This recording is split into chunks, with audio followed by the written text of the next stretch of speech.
Hello everyone, welcome to my channel. My name is Ellen. So for today's tutorial, I want you to try and experiment with the brush that is one of my favorite brushes to use.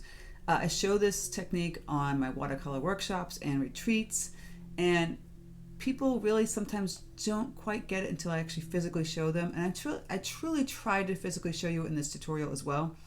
But I love to use a flat wash brush to create really kind of atmospheric, abstract, kind of beautiful sunflowers and all kinds of other flowers. And today we're going to be using that flat wash brush to create really kind of abstract hydrangeas, which I love. We have hydrangeas all over my yard.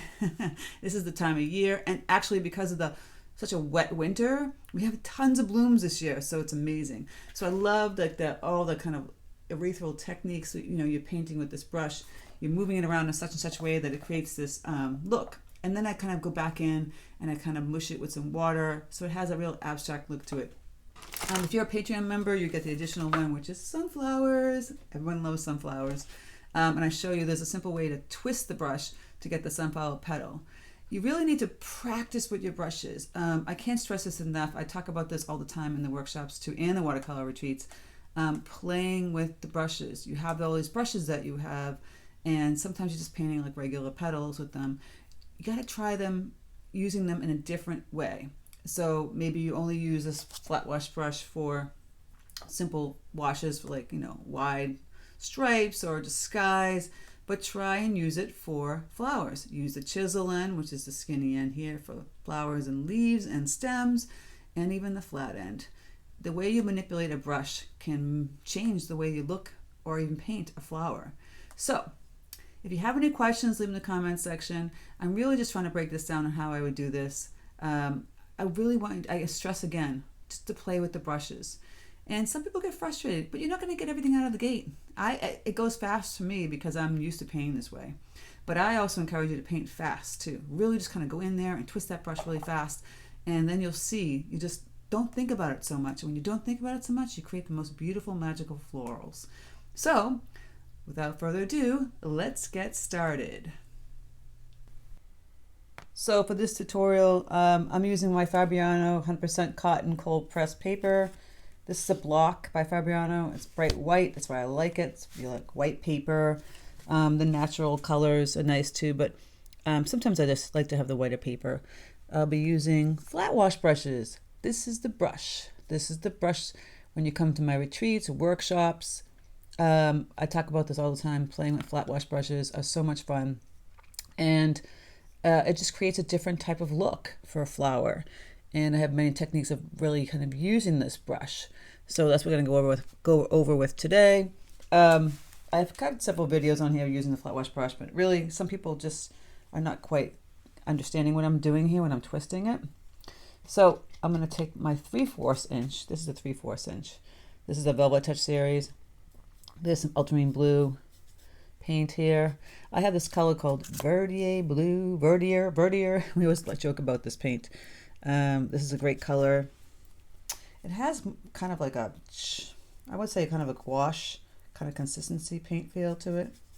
And then we just have ultramarine blue, and we can add a little bright rose from holbein in here to get that purple color, bluish purple color. Kind of play with that. And the consistency of the paint that I'm using. And why do we talk about consistency? Because that is helpful when you're mixing your paint. We want it to be like tea right now. So think of tea. The consistency is very thin, very loose, very wet, very transparent. As you add more pigment, which is paint, it gets less loose and less transparent. And when it gets right out of the tube, it's called butter. So we go butter, cream, milk, coffee, tea. And you can think about those actual elements and then think about the paint itself. So to create a hydrangea that I like really fast, and I want to talk about painting fast too when you're using these kind of brushes. You just kind of, for the hydrangea, I'm just kind of twisting. See, I'm twisting, pushing down on the front, and then I'm just twisting it. And you can pull it out. Now obviously a hydrangea is in a ball shape. And you see that? You're kind of creating that ball shape. You can add a little more pink to make it a little purple. As it's wet, you're bleeding that color. Right now you can kind of see it's already looking like a hydrangea, and I'm just twisting and leaving some white. You see that? Twist, twist, twist, twist. See that rest moving? That's what you want to do. And you want to work fast. I know some people want to work slow and paint the perfect little petals, but we're not doing that here. You understand that it's a hydrangea by looking at it. It's a loose hydrangea. And again, look how fast. I'm just grabbing the paint, going back and forth on the paper. I can grab a little pinker color tone, making it purple. I can grab this verditer blue. It just changes it a little bit. And I'm using this brush and I'm kind of twisting it, pushing down and twisting it. That's all I'm doing. And already you see they look like hydrangeas because you know you're kind of painting it in a circular shape, right? And you can get a little bit more color to add some more depth. And tap it in, wet on wet. In some areas, same thing here, maybe on one side, a little bit more wet on wet, thicker, a little more pink to make it purple. Do you want to do that? You know, it's not such blue. Maybe it's too blue. If it's too dark, you might want to lift out that blue a little bit. Right there we have the hydrangeas. Now I like to do everything in threes. It's just a matter of preference because I feel like odd numbers balance the paintings more. So I'll put like a little one up here, like a baby one that you see kind of blooming in my garden right now. And I'll make it more blue, verditer blue, than purple. Just like this. And just tapping and chisel end. See the chisel end? This is the chisel end. Tippy tap. Going out. Voila, we have 3. You can kind of mush it also. What do I mean by mushing it? Taking, while it's still damp, some just water and kind of pushing out the color. Going out here. Giving it some kind of sophistication with, I don't know, like a ethereal ambiance feel to it. And it's kind of erasing it a little bit and go back and add. Just adds a little something to it. And now we're going to grab some paint and make leaves. So, did that take much time at all? No. You can move fast with the flat wash brush. I'll grab my cadmium yellow deep. It's kind of a mess over here, but it doesn't matter. I'll just grab some Prussian blue and I make a nice green color here. And we can start to add some stems. And see how I just went like this with the chisel end? Really kind of simple, sweet, and kind of push and twist. Push and twist. Push and twist. Try it. You can create your own hydrangeas like this all day long just by twisting the brush. It's really, you got to get used to trying playing with the brush. See how I just twist it really fast. You can get a little bit darker in the paint here. I'll add some more Prussian blue and maybe some burnt umber in here. Get a little bit deeper color. Putting some leaves in here. Just adding some more depth and more leaves in here. Look how cool that looks already. And it took very minimal time. Now you're going to yell at me and say, oh, it took me forever. And you know, you got to practice. If you're not practicing with your brushes, then I'm sorry, you can't go fast. You have to constantly practice and try and move fast. On my Cape Cod workshop, I have them move fast for this particular exercise, and you'll be surprised results. Some people have a great time with it. Some people still get frustrated with it. Everything is not going to be instantaneously overnight. You're not going to be a master of painting overnight. Therefore, don't get expectations that this is going to be perfect overnight. It's not. You have to play with the brushes. You have to play with the paint.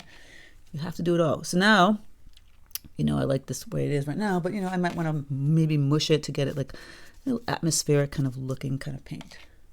And I'll just kind of take some clean water and just kind of push this paint around. I just painted. See, you get that look. Just kind of like they've kind of disappeared. And I kind of just love it.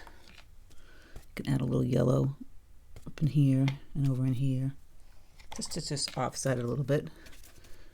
And just kind of move the paint out. Cleaning my brush. As you hear me put it back into the bucket. I'm just kind of moving this color out. Now, this took minimal time, as you can see, because we're talking and I'm painting in real time here. I'm not editing this. I mean, I edited to put in the video, to put it up on the YouTube, but I'm not editing the amount of time it's taken me to paint this at all. Really kind of quickly. Now you can say I've been doing this for a long time, which I have. But again, if you're not painting and trying to experiment this way, it's going to take you longer. You have to kind of keep doing it. So now I would go back with a little bit of my blue color, maybe the verditer blue. I'm cleaning up my brush again because it's a little dirty. Going back and add some verditer blue. Now I don't know if I like that. Ultramarine blue. I do like the purplish. Can add a little bit more depth in here. Twisting. Now that's a little bit darker. But that's kind of how I would approach this. It's literally taking me 8 minutes total to paint this. And you can do the same thing. I'm just twisting my brush. You've got to play. Stop being stressed out. Stop wondering if it's the right way, the wrong way. It's just an experiment. All artists are basically experimenting, period. They're trial and error. Though the ones who are like phenomenal have been doing it for a long time and trial and error for a long time. So that's all the difference between you and them, is that they're constantly doing this. Like an athlete who's better than this other athlete is because he's practicing more, paying attention, being clear mentally. Same thing. You have to commit to it. You have to try and play with it. That one's a little weird.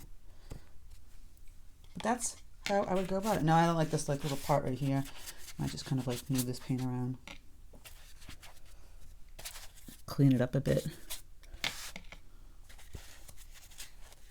But really, a quick little study like that, playing with the hydrangeas. Maybe you want to add some more that you see. I did 3, but I might want to kind of just come in here now. Because I'm intuitively painting. And I'm deciding, space needs something. Maybe it's like a bush of hydrangeas. So now you get one down there. This is all play. And of course, you know me with my odd numbers. I'm going to have to put someone somewhere else. Maybe another one over here. Kind of poking through. Going to erase that green. And then put the blue in there. And there we have it. Really minimal time. Just having fun. Painting with color. That's all it is. And try to use flat wash brush. Now, I've used to use a 1 inch, but I've decided I think I like the 3/4 inch best. It just has more, I don't know, variety and easier to get like smaller areas. The big one is kind of a little cumbersome in my opinion. And once it dries, you can go back in and add some like more detail too with maybe a liner brush. I love a liner brush. If I can find my liner brush here. It'd be great to add some like little sprigs. Let me get some brown in here. Just kind of like little things like this. It just changes it up even more. These are all the things you can do and play with. Creating with watercolor. I love the abstractness of this. You might not. If you're looking for realism, you're on the wrong channel. I'm a person who loves to experiment with color and movement and texture. That's who I'm about. There are other artists who are phenomenal at realism, and please go seek them out. I can do some realism. It's just nothing I choose to do, really. It's something that I appreciate, but nothing I really aspire to do. So there you go. I hope you enjoyed this tutorial on using a flat wash brush, painting a blue hydrangea. If you're a Patreon member, you get the additional one with the sunflower. So if you want to be a Patreon member, click on that link in the description box below to become a Patreon member. You can join and cancel anytime. Patreon members get first dibs on watercolor workshops and retreats. I just launched another retreat in Portugal. It was on Patreon first, and now it's public, so anybody can go check it out. It's on, I'll put that link in there as well in my description box. See, I'm adding more blue here. It's kind of getting faded. So I hope this was fun and informative. I hope you want to play with your watercolor brushes. Try just using one brush, very simply, like I'm using this flat wash brush and just play with twisting it, play with like lifting color with it, all these fun things that you might not think about when it comes to a flat wash brush. Some people just use it for washing in skies, but it has a lot of variety to it. All right, guys, thank you so much for coming to my channel. I hope you have a fantastic weekend. Take care, and I will speak to you soon.